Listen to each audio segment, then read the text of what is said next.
The city of San Marcos, as we know it today, looked very different 30 years ago. But I went across the valley and bought a house over on Rancho Santa Fe Road, and to that end of the valley over there, and started my practice. And it was open space, you know. Many civic servants have made San Marcos the city it is today, which is home to many. One civic servant who helped make much of what we love about San Marcos possible is longtime resident Lionel "Doc" Burton. I was the only doctor in town. I was the team doctor for San Marcos High School for the first 14 years of the school. And I was a team doctor for Palomar Hospital, for Palomar College. And I took care of all their athletic teams and did their physicals for them. And they gave me an honor. They didn't pay me, they gave me an honorary degree. I was mayor twice. I was mayor we incorporated in '63. I was mayor in '70.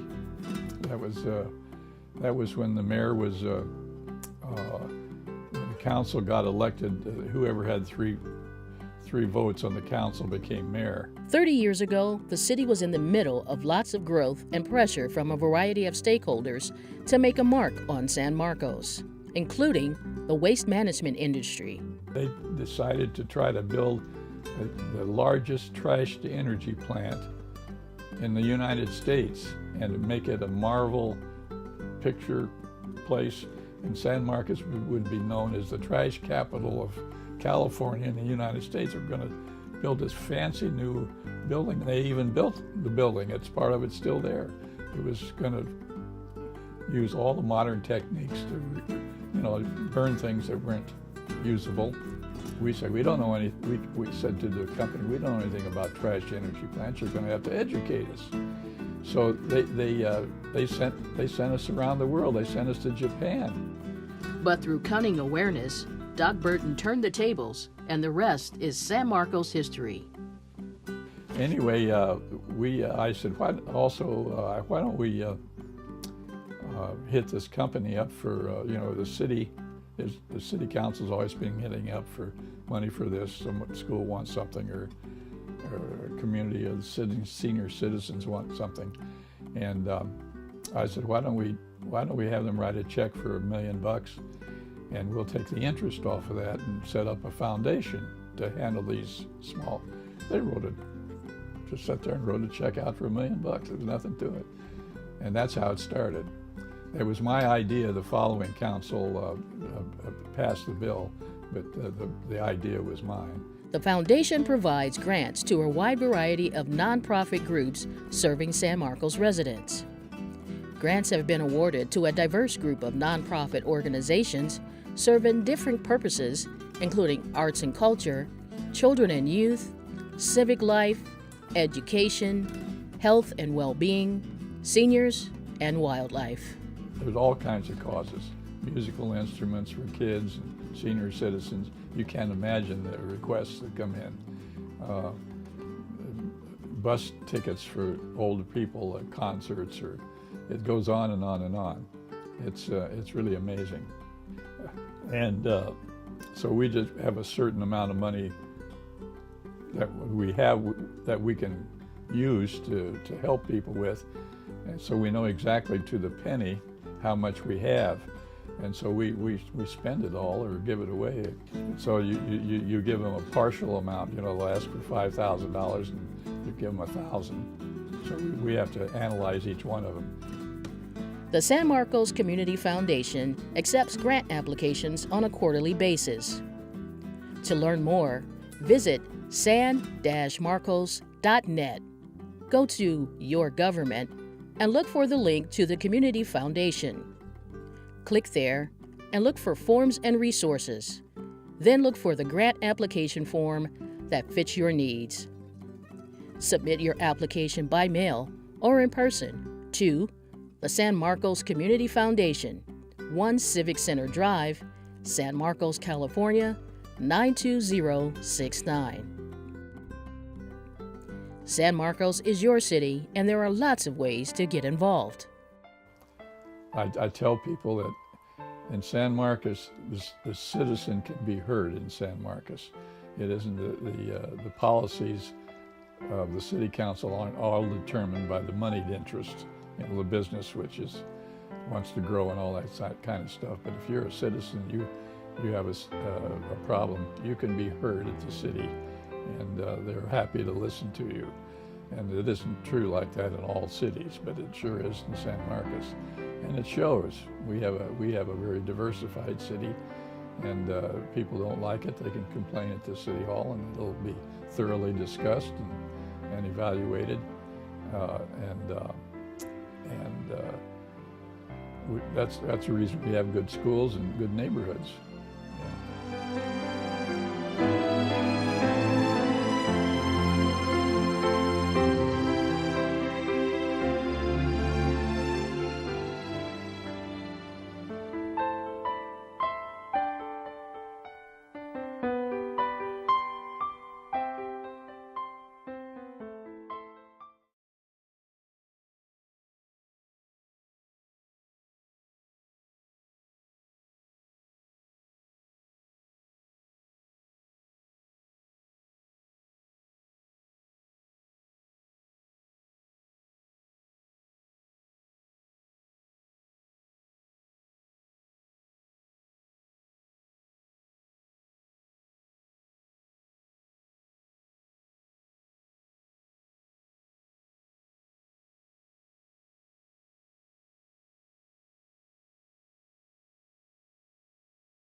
or you may send your application via email to jmcgee@san-marcos.net.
And I was serving at the time, and the mayor was making he could appoint people to all the committees, and but the mayor and I just we were great friends because he had given me a house to live. Called when you moved here? It was just well, I guess it was called San Marcos. I mean, it just wasn't incorporated. You see the. Are you in lovely sons and 2 lovely daughters? How many grandchildren do you have? 7. 7. And it's really peculiar. We don't have a single great grandchild. That's The kids don't. Well, the interesting. kids don't get married and have babies. Apparently it's amazing. I've got 2. My grandparents. You have 2 great ones. Yeah, my grandparents have 2 great grandparents, and they actually have 1, 2, 3, 4, 5, 8 great grandchildren. My grandparents have 8 Great grandchildren. We don't have a single one. And one one. of them is 15 years old. Wow. And you have no great grandchildren. No great grandchildren. How old is your oldest grandchild? Oldest grandchild is 30, I guess. Right. So they are of age that they could have children? Well, he goes to school, they go to college longer, and as I tell everybody, I married Marilyn. That was back in the day when you had to marry him before you could make out with him. Right. And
Marilyn and I were the last two virgins to get married in America. You were not the last two. And when my cute little German Irish girl said no, she meant no. And I asked her every night for 2 years, and I still got no.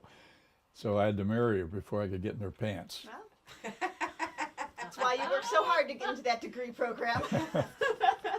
But that's true. I mean, we were virgins. As I say, we were the last two virgins to get married. My grandparents have been married. It's a little bit light on his They got head, married so I think we can in move this one Back. Yeah. 65. How's it look now? So they celebrated better, 65 I don't know, what or do you think? It's 66 still years in too high, July. Well, off that side. So I think we can turn that light off, maybe. yeah, well, it'll be 70 for us in Quite an June. accomplishment. Yeah, I was just lucky. I married a real partner. Tell me when. We climbed hills Good. together. That was our motto. That was Client Hills. Yeah, climbing hills. Oh, you know what? Maybe it does need a little bit more because when you stood over there, But she, that was a good shot. self-employed people didn't have a way of putting money away. That's Uh, good. and the federal government came up with a keyhole plan, which is way over years ago, and it permitted self-employed to put money away for retirement. That's And really nice. boy, she saved every dime. She was frugal, you said. She was frugal, and Beautiful In and a little frugal. bit, tell me. yeah, beautiful, bright, and frugal. God, No, what no, a no, too combination! much. Go back. And she put money away Go back. as much as she There, was perfect. legally permitted to. And then one of my daughters is a certified financial planner. Oh, really? She went to Berkeley, Over. graduated from Berkeley. She went to New York and worked on the New York Stock Exchange. Tell me. And she handles our. She's a certified financial Does planner. she live local? No, she lives. Oh. She bought a home in.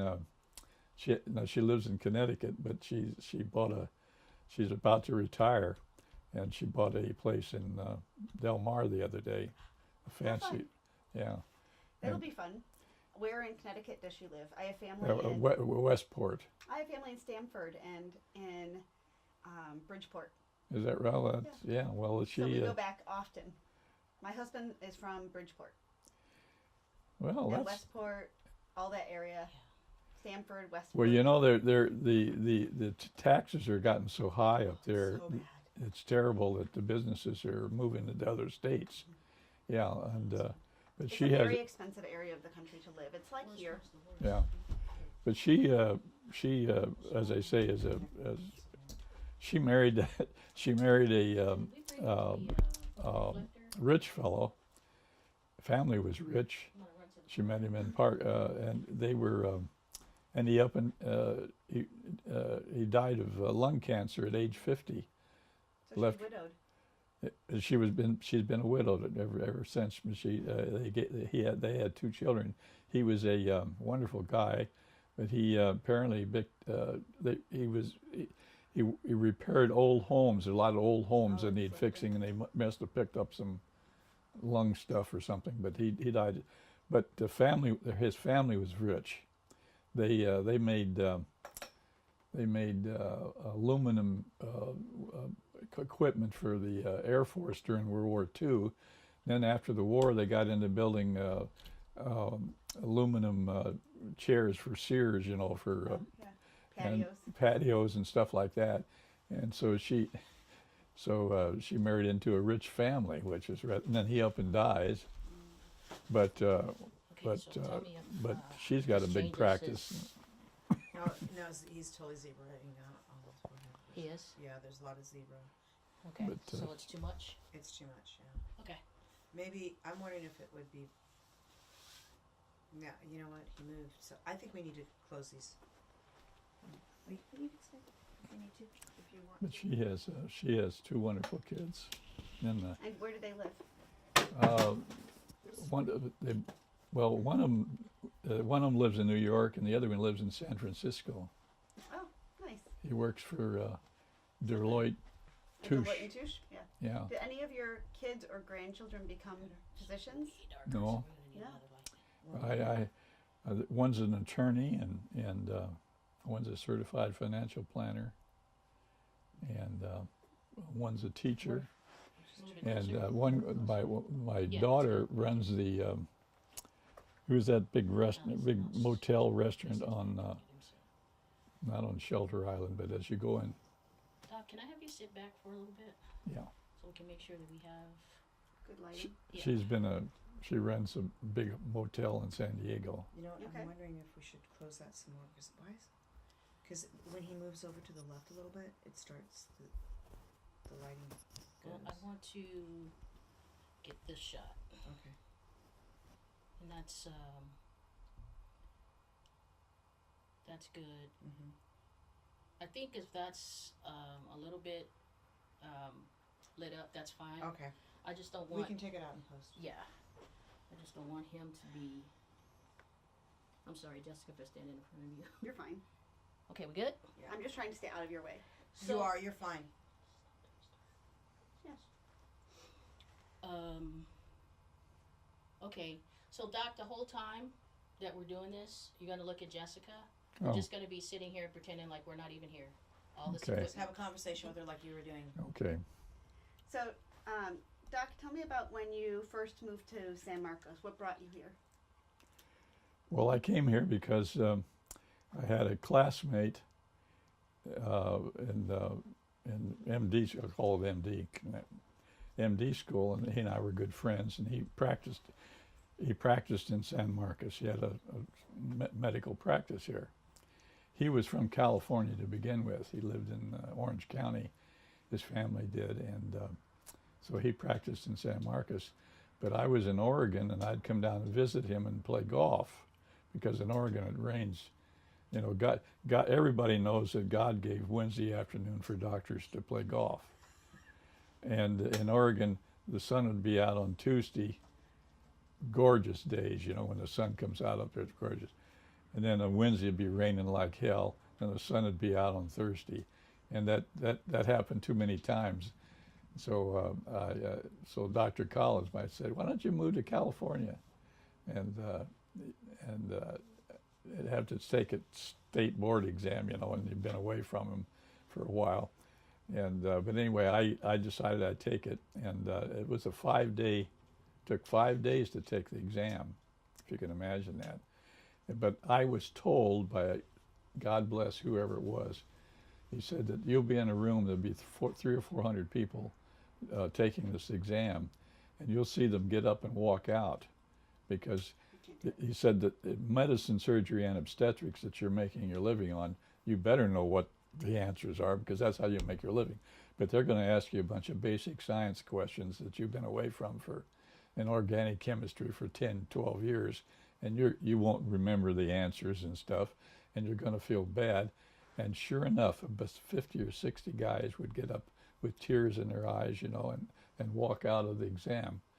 And because they knew they said, don't panic, put an answer. It was a multiple choice. Put an answer in every one of those things. Don't get up and walk out, but be sure you put an answer. Whoever told me that, I passed the exam. I had buddies that had been studying for the exam for a year or two and flunked. I mean, it was amazing. I sit there, and whoever gave me that advice, and I passed the test. What year did you come to San Marcos? I came in November of 1960. Was that before the city was incorporated? Yeah, that's right. City wasn't incorporated until '63. So what was it called when you moved here? It was just, well, I guess it was called San Marcos. I mean, it just wasn't incorporated. You see, the city of Escondido, they looked to the west, and all they saw was Oceanside. See, there was no freeways, and this was just a desert, kind of thinly populated. And so they dumped all their junk art in San Marcos away. The used car lots and all that stuff came our way.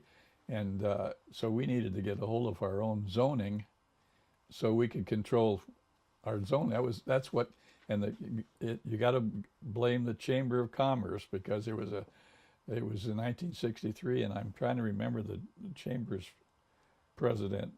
His father was a real estate agent, but he was an ex-military man, and he was president of the San Marcos Chamber of Commerce, and he traveled up to L.A. because there were several cities up there that had contract their things, like their police departments and stuff. They contracted them out, and he came back and he said, well, you know, we were just a small town. We couldn't afford a police department and all this kind of stuff. And it turned out that we hired the sheriff's department, and you could turn those things over, and you take the city of Escondido and Oceanside. They spent all their time worrying about police departments. You know, the problems people would bitch to the city about something, you know, about a police place. And we didn't have it because we turned it all over to the sheriff's department, and we could focus our energy on developing our city and not worrying about the damn police, because that was taken care of by that turned out to be one of the best things that ever happened. So the city was incorporated in '63. What was the population size, roughly, do you think? Population size, that's a good, I'd have to guess, but it wasn't very much. I couldn't even give you a guess. When you were mayor, what year did you become mayor? Or tell me a little bit about how you've been involved with the formation of the city and the different projects you were involved Well, when I came here and worked with Dr. Collins, I worked out of his office, but we didn't have enough room, and he ended up eventually moved to Escondido. to give you space? Well, no, I had, we were good friends, but I went across the valley and bought a house over on Rancho Santa Fe Road, and to that end of the valley over there, and started my practice, and it was open space, you know, but there was no freeways, and Dr. Collins eventually moved to San Marcos, to Escondido, so I was the only doctor in town. But the high school, a bulldoze showed up to build for the high school. So I eventually I was the team doctor for San Marcos High School for the first 14 years of the school. And I was a team doctor for Palomar Hospital, for Palomar College. And I took care of all their athletic teams and did their physicals for them. And they gave me an honor. They didn't pay me. They gave me an honorary degree. So I got an honorary degree from California, from Palomar College. But but the people knew me because every Friday night I was on the football field, and so I could get elected to anything. So I served on the school board, on the water board, the city council. How long were you the mayor? I was mayor twice. I was mayor we incorporated in '63. I was mayor in '70. That was when the mayor was when the council got elected. Whoever had three votes on the council became mayor, and I was serving at the time. And the mayor was making, he could appoint people to all the committees, but the mayor and I we were great friends because he had given me a house to live. We were great friends. He was a barber in town, and but we disagreed politically. He wanted the town to grow like heck because for his customers, and I said we got to, we can't just grow. We got to manage things a little bit, and anyway, I asked the city attorney. I said at the middle of the year that he's making all these appointments, and they're opposing the majority opinion of the council now, which I represented. And I said, why don't we call a meeting in the middle of the year and put me in as mayor? That was back in my young fighting days. And he says, well, you better let me look into that. So he called me back in a week, and he said, well, it's never been done before, but I don't know why you couldn't do it if you wanted to. I called for a reorganization and got myself put in as mayor halfway during the year. Well, that made the mayor so mad. He said, Burton, I'm going to fix you. He says, but it's going to be elected. He spent a fortune of getting it all set up for putting it on the ballot in the fall of the year, and advertised and everything. And we had this big and I won the election. So it's been an elected mayor ever since. But those were back in my fighting days. Yeah. You've been here longer than the city's been incorporated. Right. When you started, tell me a little bit about how the San Marcos Community Foundation started. How did that come about? Well, the Community Foundation, I was mayor at the time, and the county was having trouble finding a place to dump their trash. They had a big trash place back in San Marcos out off of Rancho Santa Fe Road. They were dumping their trash there for the whole county, believe it or not. And of course, the people were complaining. They didn't want this out there, and so the county was looking for how to get rid of their trash, and it turned that some big trash company, I can't remember their name. But they decided to try to build the largest trash-to-energy plant in the United States and make it a Marvel picture place. And San Marcos would be known as the trash capital of California in the United States. They're going to build this fancy new building. They even built the building. It's part of it's still there. It was going to use all the modern techniques to burn things that weren't usable, and so I was mayor. I didn't want to be left with known as the mayor with a trash to energy plant in the city, and so we came up with all kinds of mitigations to make it tough for them, and we said we don't know any. We said to the company, we don't know anything about trash to energy plants. You're going to have to educate us. So they sent us around the world. They sent us to Japan. Me and my campaign manager, who was the head of the, I had appointed him. He was a retired fellow, bright guy. He was the head of the planning commission, and he and I were sent to Tokyo, and we looked at their plants and stuff.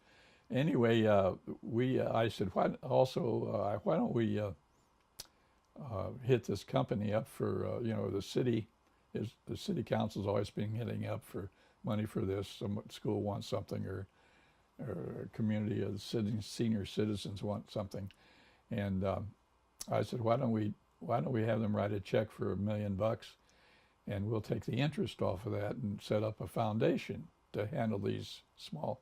They just sat there and wrote a check out for $1 million. There was nothing to it. And that's how it started. It was my idea. The following council passed the bill, but the idea was mine. And that's how we've been living off of that ever since. And what other donations people give. But it was quite a sum of money. That's how it got started. So the Community Foundation started over 30 years ago. It's hard to believe it's been that long, but it's been that long. And the population of San Marcos, how have you seen that change in the 30 years since the foundation started? Well, San Marcos, the concept of not being run by the moneyed interest, you know, the Chamber of Commerce and builders and businesses and stuff, just like it is nationally, you know, money runs everything. Well, we wanted a city where the people could be represented, and we still have it. The chamber, we have, as I tell everybody, a citizen can go to the city hall and be heard, you know, and then be listened to, and so we had a city where people participated in it, and we got along with the chamber. It wasn't a we congratulated them for getting us incorporated, but and years ago I'd forgotten about this, but every year the Chamber of Commerce and the City Council would have a joint meeting over in the desert, Palm Springs, if you can imagine. They had a big dinner down there, and they discussed politics, and we were good friends. The city and the chamber were good relationships, because we want the city to have good business, but we don't want the business community to run everything. But that fight goes on continually because money runs everything, and you have all the growth issues. But we have some beautiful communities, and we have beautiful schools. I mean, it's what town has a great elementary school and 2 high schools, a community college, and a 4-year college on the Proroff Egg Ranch. And I used to tell the story of the Proroff Egg Ranch. They had 2 million eggs a day. It was the largest egg producer in the United States. And they were a bunch of Mexican families that worked it was a Russians owned the. Really? Yeah. They were, Proroff was a Russian program. But anyway, we had students that had a young kid that played football. His family was from Mexico, but he was a great football player, but he could speak Spanish, he could speak Russian, and he could speak English. And it was during the war, and boy, the Navy picked up on him, you know. They stuck him up in Alaska listening to a Russian newscast and stuff like that, and he was one of our football players. But how many kids could speak Russian? Teenagers, you know, could speak Russian and Spanish and English, and this kid could. But we have a city a city council that listens to its citizens. But the population growth has grown tremendously in 30 years. Is that right? Right. So with population growth, you know, you helped secure the endowment to start the Community Foundation. Has the Community Foundation endowment kept up with the population growth? We invested. We had our money invested by the Jewish Foundation. They invest our money, and so we just have a certain amount of money that we have that we can use to help people with, and so we know exactly to the penny how much we have, and so we spend it all or give it away. Are we able to fund all of the projects we get requests for? Not really. So you give them a partial amount. You know, they'll ask for $5,000 and you give them $1,000. So we have to analyze each one of them, but there's all kinds of causes. Musical instruments for kids and senior citizens. You can't imagine the requests that come in. Bus tickets for older people at concerts, or it goes on and on and on. It's really amazing. What keeps you involved today? Why do you stay involved with the Community Foundation today? Well, I don't have to. I like to participate with my city, which I've been involved with for a long time. So I like to have some say. So I just like to be involved with my community. What would you recommend to somebody who's new to the community or somebody who's lived here a long time? What would you recommend to them as far as ways they could get involved potentially in serving their community either directly or indirectly? The people that serve on the community foundation are appointed by the city council, and they have there's a period where we only serve a certain, like a couple of years, and they have to reapply. So that all they have to do, if you want to, is to let the city council know that you're available, and they'll investigate you, and they'll either vote on you, approve you or not approve you, but. Or you can run for office, like we've just had this big election. Would you recommend people consider donating to the community foundation? Or how would you recommend? Well, they you know, support- it's really kind of funny.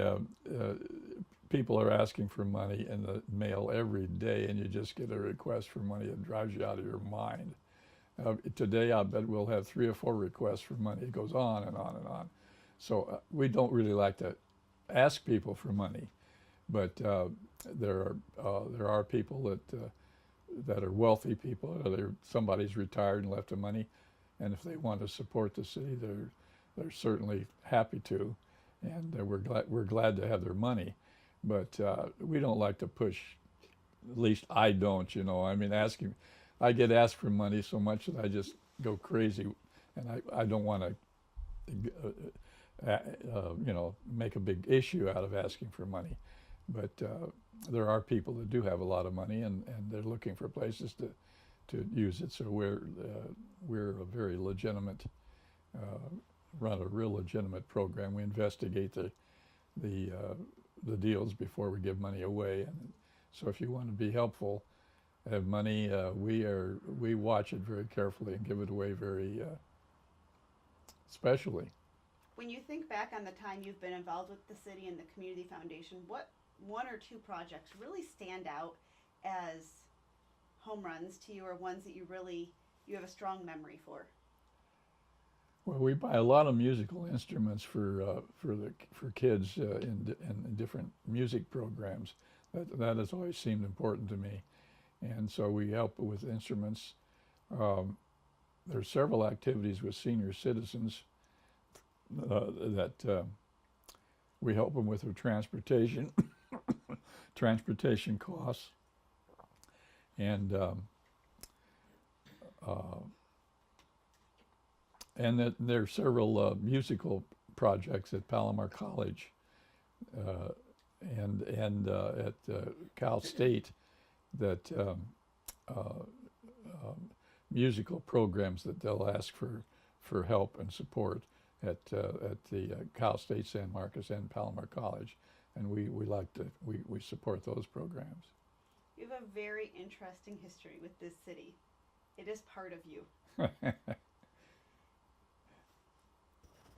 Well, you know, I've been ill. You know, I've had some illnesses, and I have had time to reflect on our city, and I tell people that in San Marcos, the citizen can be heard in San Marcos. It isn't the policies of the city council aren't all determined by the moneyed interest, you know, the business which wants to grow and all that kind of stuff. But if you're a citizen, you have a problem, you can be heard at the city, and they're happy to listen to you. And it isn't true like that in all cities, but it sure is in San Marcos, and it shows. We have a very diversified city, and people don't like it, they can complain at the city hall, and it'll be thoroughly discussed and evaluated, that's the reason we have good schools and good neighborhoods. Yeah. Thank you for all of your service to the city, Well, to the Community Foundation, and for being here today. Well, thank you. Ladies, questions? Yeah, I wanted to ask him about, there's been a lot of growth. I mean, when I first moved to Oceanside, San Marcos seemed like so far away. Yes. You know, and so when you answer this question, just look at Jessica. But what do you think of the growth of all of these smaller communities, and how has that either helped or hurt San Marcos as a city? So how has the growth of the surrounding communities helped or hindered San Marcos as a community? Well, we're set back a little bit, so we can, you know, so many people want to live on the coast, and but we can,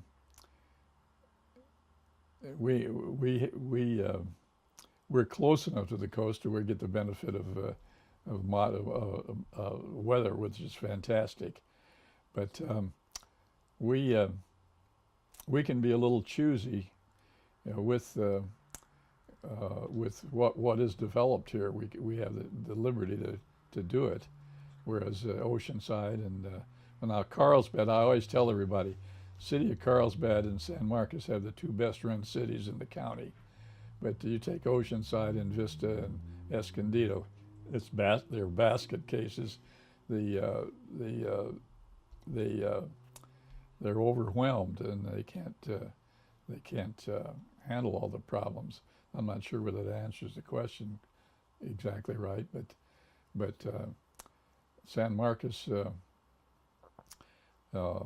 since we have well, our space is disappearing. You know, we don't have as much space as we used to have. But you'll get a good, honest representation at the city if you have a legitimate case. And some of these cities you don't get heard. The only ones get heard are the moneyed people. Interesting. How do the people, when they come to the foundation, how do they find out about it? How do they contact you? And what's the process? So when somebody, like, if you come to them and say, I need money for this, what's the vetting process? How do people apply for funding through the San Marcos Community Foundation?